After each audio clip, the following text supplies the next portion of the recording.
The marketplace was always alive with noise, vendors shouting, children running, traders bargaining, but on this day, the air was different. It was thick with anger, tension, and the kind of blind rage that turned ordinary people into monsters. In the center of it all, Amelia Brooks knelt on the dusty ground, her body bruised and trembling. Her long brown hair was tangled, caked with dirt, and her once bright blue dress was now a torn, blood-streaked mess. Her breath came in ragged gasps as she tried to process what was happening. Less than an hour ago, she had been selling bread with her mother. Now, she was surrounded by a furious mob, their eyes wild with accusations. "She's the one," a woman shrieked, pointing a trembling finger at her. "I saw her running from Mr. Andrews' shop." Amelia's head snapped up. "What?" she choked out. "No. That wasn't me. I was." A hard slap sent her sprawling to the ground. The taste of blood filled her mouth as her vision blurred. "Liar," a man bellowed. "We all know what you did. Thief. Murderer."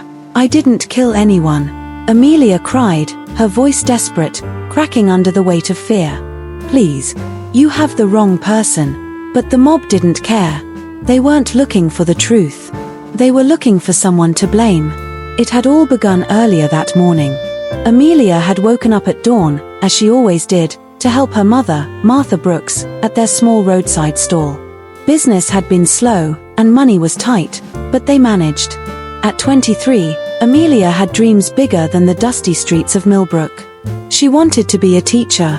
She wanted more than a life of endless struggle. She had just finished serving a customer when a piercing scream rang through the air. The market erupted into chaos as people ran toward Mr. Andrews' shop, whispers spreading like wildfire. "Mr. Andrews is dead," someone gasped. "His money box is gone," another voice cried. Within minutes, the tragedy became a hunt for a culprit. Someone no one even knew who claimed to have seen a young woman running away from the shop. Someone with a red scarf. Someone with dark hair. Someone like Amelia. She hadn't even heard the accusations until it was too late. By then, the mob had already decided. A boot slammed into her ribs, and she curled into herself, gasping for breath. "Please," she sobbed. "I swear, I didn't do it." "Enough talk," a man growled. "She must pay." A ragged cheer erupted from the crowd. "No, no, no," Amelia whimpered, struggling against the hands that grabbed her. "Please, listen to me. I was with my mother." "Ask her. She'll tell you." A bucket of gasoline was dumped over her, the sickly scent making her gag. "Let's see you lie your way out of this," a woman sneered. Tears streamed down Amelia's face. "Please," she begged, her voice barely above a whisper now. She searched the faces around her, looking for a shred of mercy. "I'm innocent." A match was struck. Time seemed to slow. And then, "Stop." The shout came from the edge of the crowd. A young boy, no older than 10, pushed his way forward. His small face was pale with fear. "She didn't do it," he yelled. "I saw who did." A hush fell over the mob. "What are you saying?" an old man demanded. I saw a man run out of Mr. Andrews' shop," the boy stammered. He was tall, with a scar on his cheek. "It wasn't her. It wasn't Amelia." For a moment, silence. Then, "He's lying," a voice scoffed. But doubt had been planted. "Where is this man now?" another asked. "I don't know," the boy admitted. "But I swear on my mother's life, it wasn't her." Murmurs rippled through the crowd. Some looked uncertain. Others still clung to their rage. "Enough of this," a burly man snapped. "We've wasted enough time. Burn the witch." The match dropped. Flames roared to life.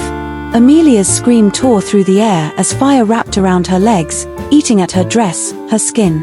The pain was beyond anything she had ever imagined, sharp, relentless, a burning nightmare. She barely heard the shouts. "The police are here. Drop the fire. Drop it." Gunshots rang out. But it was too late. By the time the flames were extinguished, Amelia's body lay still.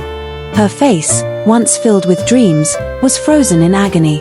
The real murderer was caught 2 days later. A man, tall, scarred, with a criminal record as long as the road out of town. He had killed Mr. Andrews in a desperate robbery. And Amelia? She had been innocent all along. Regret swallowed the town whole. Mothers wept, fathers bowed their heads in shame, and children whispered her name like a ghost story. Martha Brooks never spoke again. The marketplace, once lively, became a place of haunted memories. Years later, a small plaque was placed where Amelia had died. The inscription read, "Say no to jungle justice. A mistake cannot be undone." But for Amelia, that justice had come too late.